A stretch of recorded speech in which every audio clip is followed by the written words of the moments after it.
Hi, this is Dr. Susan Hickman with the Mental Fitness Institute. This is mFIT Parenting, and today's topic is good enough parenting. I love this concept. I actually learned this concept when I was at graduate school at the Institute of Child Development, University of Minnesota. And it's just something that really stuck with me. We studied child development as our major thrust of research. And I love this topic because what it says is that you don't have to be perfect as a parent to have children who are healthy and whole, right? It's really kind of an interesting thing that over-controlling parents can do as much damage emotionally to children as neglecting parents. Well, isn't that interesting? It is actually you just being a good enough parent. Those small failures that you have as a parent is what helps your child to grow. So I'll give you a simple example. Let's say, Mom, you're standing at the stove, you've got the phone tucked under one ear, you're making dinner, and, your 3-year-old Susie comes in and pulls at your skirt. She's crying. You don't really know what she wants. She looks okay to you, and you hold up your finger and say, wait a minute, I'll be off the phone in a second. Wait a minute. You can't leave the stove because it would whatever you're cooking is burning. So you finally get it off the stove, you hang up the phone, and you go looking for her. What you find is a trail of Band-Aid wrappers. You find her in the bathroom with a wet cloth and then 3 or 4 Band-Aids clumsily put on her knee, which she had scraped. And she looks up at you and says, "Me do it."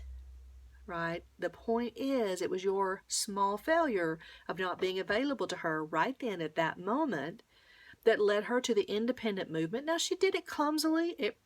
Whether the Band-Aids even stick is not even the point. So don't pull them off and correct it, right?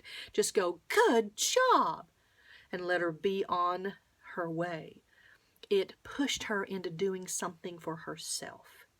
So when you don't perfectly meet the emotional needs of your children, guess what?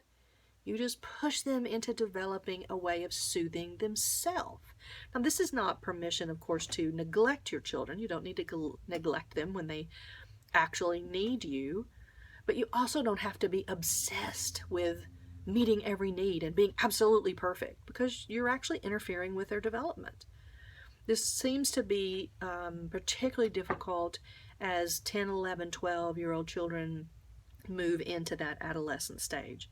10 and 11, 12 is so easy. You tell them what to do and they just do it. And you feel confident that they're safe. And then they start into that adolescence where they don't want to do what you said. They question everything that you say. They think they might actually know better how to do it. For a lot of parents, this is so difficult because they almost enter a panic zone of, I can't keep my kids safe because they won't do what I tell them to do. That's right. They won't. And no, you can't keep them perfectly safe.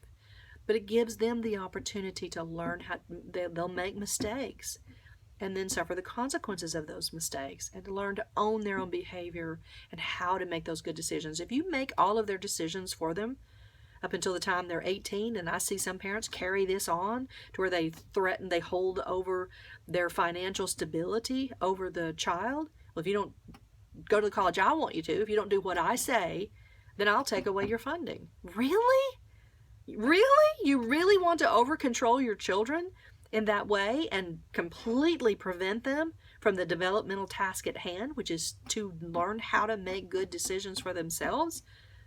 I don't think so. It's not wise. It's not wise. But parents are so obsessed with their safety, and we should care about their safety. I'm not saying that you should throw them the keys, at 15, whether they have a license or not. That's not the point. I mean over control. It is those moments of not being perfect as a parent that will allow them to become better and better at making their own decisions. So, good enough parenting, it's great. At a bigger, higher level, point of view, when you get mad and yell at them sometimes, the grand scheme of things, they're not going to remember that. If the majority of the time you're loving and accepting and caring. So again, pull off the judgment. Really good enough is what's needed to produce good children. So give yourselves a break. Take care.